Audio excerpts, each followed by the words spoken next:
Part 2. Cognitive dissonance.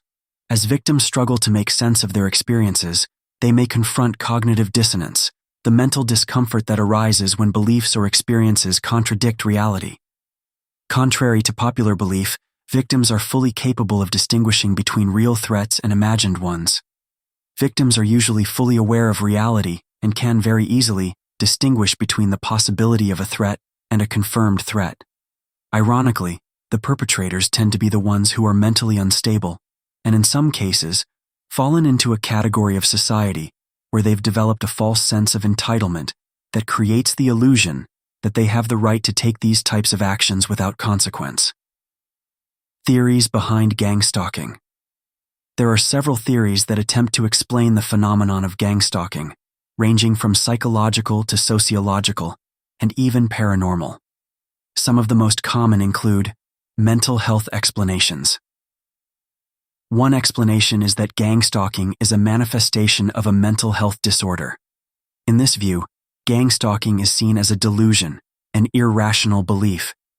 This view is actually a very dangerous one. There are people who may actually suffer from mental health issues coupled with or independent of drug use that lead to paranoia or other similar symptoms or assumptions, but to disregard every complaint as being a mental health issue is a disservice to those who are actually going through a phase of gangstalking which has been proven to be very real and life-altering. Lives are lost in some cases, literally, while in other cases figuratively, as a result of the devious behaviors committed by these groups. So to fail to provide the necessary outlets and solutions to victims in these situations is, in itself, a crime. It is unfortunate that there are some who attempt to capitalize on these types of claims, in one way or another, by claiming to be affected, which further complicates it for real victims. But nonetheless, it must be taken seriously, every time, by ruling out the obvious. Covert government surveillance. Some individuals believe that gangstalking is a covert government operation, where intelligence agencies or secret organizations are conducting surveillance on certain individuals for reasons related to national security or social control.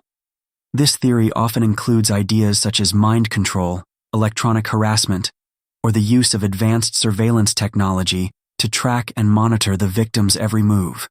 Social or religious motivations.